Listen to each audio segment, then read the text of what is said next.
All right, good morning and welcome to today's stock market update for Tuesday, November 30th. And boy, the markets are crazy. With me in the studio is my head coach, Mark Hodge. Hey, good morning, Mark. Good morning, Marcus. And yes, a wild ride. I mean, first on Friday, we were dipping down, and then yesterday, we're bouncing right back here after Biden says there's no need for any lockdowns right now. And I think in his words, to quote him, it's a cause for concern, not for a panic, right? So this is where yesterday the markets bounced right back. If you're looking here at at the S&P 500. Yeah, and I mean this is where S&P was higher, up 1.3. I'm sorry, not up 1.3%. Um, Yeah, yeah, up 1.3%. 1.3%. My apologies. And the Dow kind of lagging behind, up 0.7%. So a little bit of a muted bounce there for the Dow, but the Nasdaq was on fire. Nasdaq up 1.9%. Yeah, so that's great. So yesterday, fireworks. However, then this morning, the confusion about this new virus continues. What's it called? Omicron? Omicron. Omicron. Huh? Omicron. Okay. So because this morning we had Fed Chair Powell basically saying, yeah, you know what?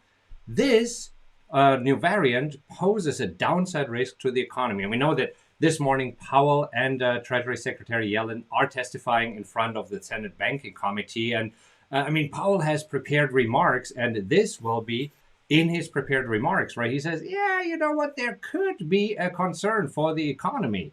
And then also we had the Moderna CEO. Let me see. I thought that I had it here. Anyhow, so the Moderna CEO also said, "Yeah, you know what? There could be some concerns here." Did you see what exactly he said? I did. So, Moderna CEO said that he expects a material drop. Those were the words that he used in current vaccine effectiveness. So that could be a concern. And also, preliminary tests of current COVID antibody drug cocktails from Regeneron and Eli Lilly also indicated less effectiveness against the new variant.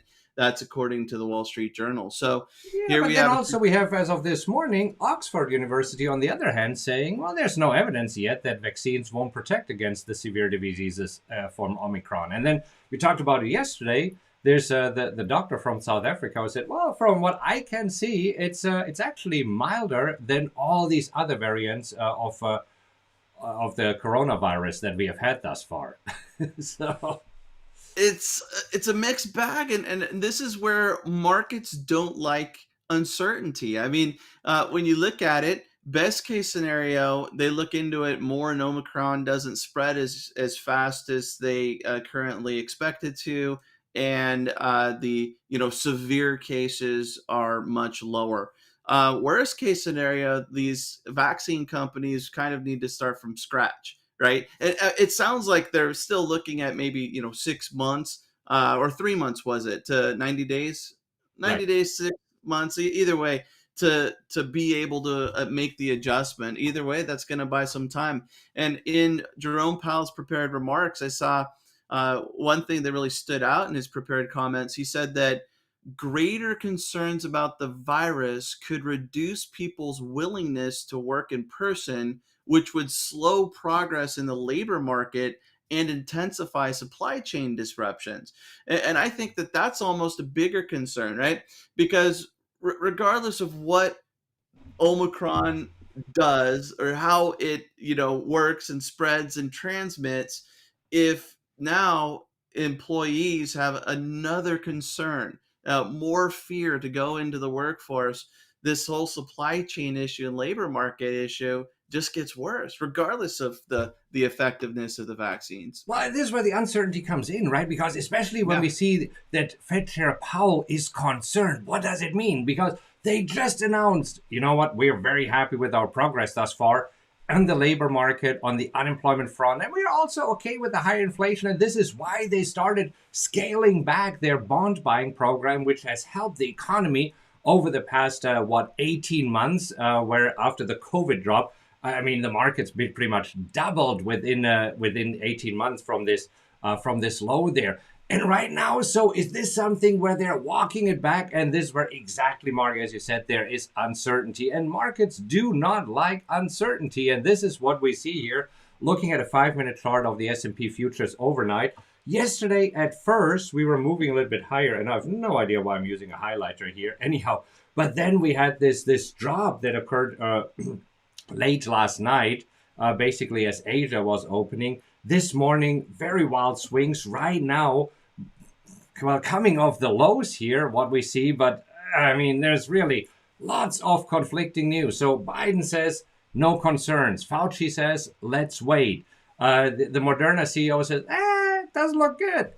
Powell says, it doesn't look good. So I mean, it's two versus two. So what should we believe as traders? And this is what we see here in the markets, and this is where we have the uncertainty that is going on here. And Marcus, even in the last 15 minutes, I've watched futures basically cut the overnight loss in half. Yeah. Maybe not that much, but we were down well over 1% in all the major indices from what I last saw.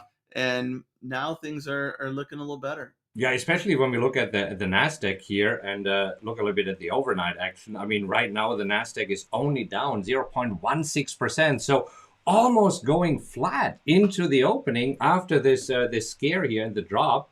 So we'll see. Never a dull moment in the markets here.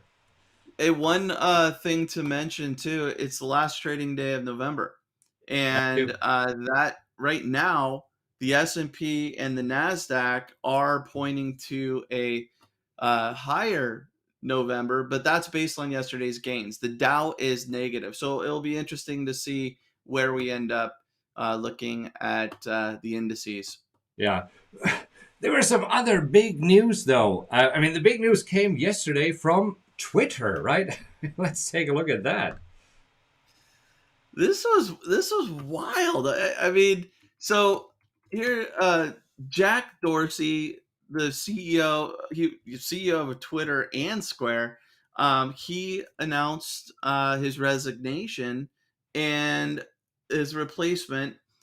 And you look at the open, and gosh, Twitter at first, huge open hire, so a big jump. I think that $4 billion was added in market cap at the open yesterday, and then it was basically erased by the end of the day.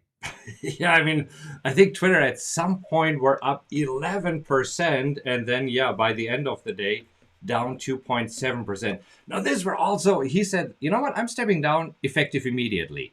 And this was, oh, wait, immediately? This is where probably, yeah, traders didn't like those news. But then when they heard, okay, he is being replaced by the CTO Parag Agrawal, who has been with Twitter for what, 10 years? I mean, so he's not new to Twitter. This were, okay, let's see. And I mean, Jack Dorsey said, you know what? I want to focus on Bitcoin. I mean, we know that he is a hardcore fan of cryptocurrencies. And I mean, this is also interesting.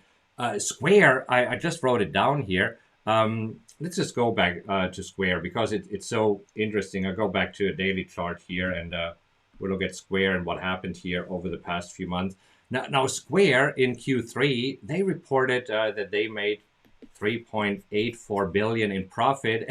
And out of this, I mean, they generated 1.8 billion with Bitcoin and cryptocurrencies. So Wow. this is pretty much half of their profits are coming from cryptocurrencies. And I mean, this is where we know that Jack Dorsey is a fan and probably, I mean, what do you think? I think that he'll start another business or another venture, let's say, where he's completely focused on cryptocurrencies. Don't you think? I don't think that's too far of a stretch. Definitely possible. I did see Bank of America upgraded Square to neutral from underperform and reiterated a buy rating for Twitter. So Bank of America bullish both, but not enough to uh, keep those higher yesterday. Yeah. Actually, Square finished slightly higher, but erased most of the gains. Moderna. We got to talk about this because Moderna, I mean, huge, huge. I mean, after the earnings where they dropped to around 200, right now trading back at 368. Basically, the rally over the past 2 days on Friday, where they jumped up massively over the concerns of the virus, and even yesterday, tagging on there. So yesterday, another 11% after jumping on Friday, 20%. I mean, this is huge here for Moderna.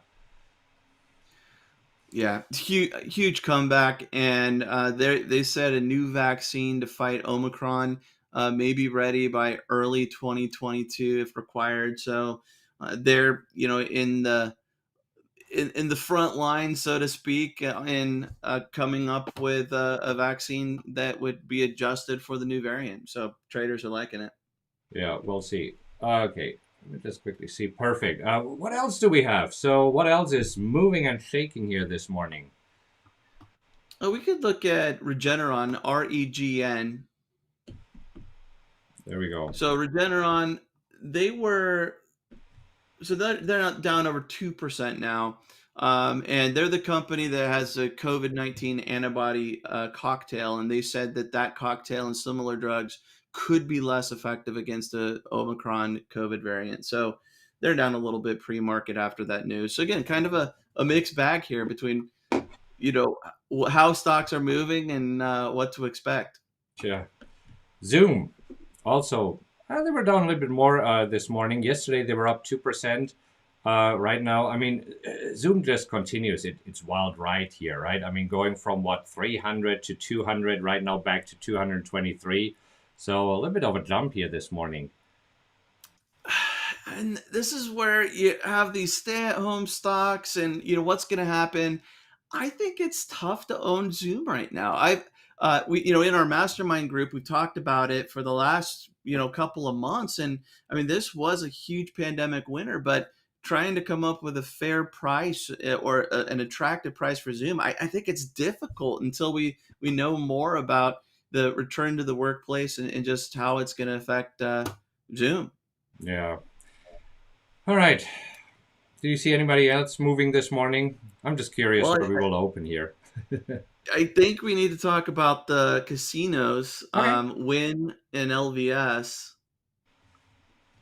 So this was interesting because there was news of an arrest yesterday, and the casinos were down, and then they were up, and now they're back down. And so the Macau gaming sector was lower after Alvin Chow, the head of Macau's biggest casino junket operator, and 10 others were arrested over allegedly illegal gambling platforms targeted by mainland Chinese. This was according to the South China Morning Post. Now, these junket operators basically they're go-betweens to bring business to these casinos, and it's really to for their VIP business, right? So these larger casinos, their VIP revenue was a major part and the most part of the revenue going back the last decade or so, and that's been scaled back. Now the revenues, general revenue is actually higher, but it's having an impact on overall revenue. Long term, probably not so much of a concern, but short term, if you have these VIPs that are being drawn into the casinos, and you have these junket operators getting a cut, and now they're getting arrested because they're not doing things the right way, that could lead to less revenue for those VIP. Well, I'm glad that you clarified it because when I saw junket operator, I thought, oh, it's a spelling mistake. It's a junk operator. And I said, oh, good that he got arrested. So should be good. But no, well, different meaning here. Anyhow, so this Yeah. will be an interesting day. It will be a super interesting week because we also have a pretty packed economic calendar here with Fed Chair Jerome Powell testifying in front of the Senate Banking Committee. Treasury Secretary Yellen will do this. We have the ISM manufacturing index on Friday. We have the unemployment report. So, and with all this uncertainty, we have volatility in the market. And as traders, this is what we like because when the markets are just dull, this is where, I mean, in October, we have been sitting on our hands a lot, but right now there's a lot to trade. And this is where we need to head over right now to trade live with our mastermind because I mean, yesterday the opportunities were just flying in, and I expect the same here this morning. So I'm very much looking forward to today. Absolutely. All right. Well, you have a great rest of the day, and we will see you in tomorrow's stock market update. Happy trading, everybody.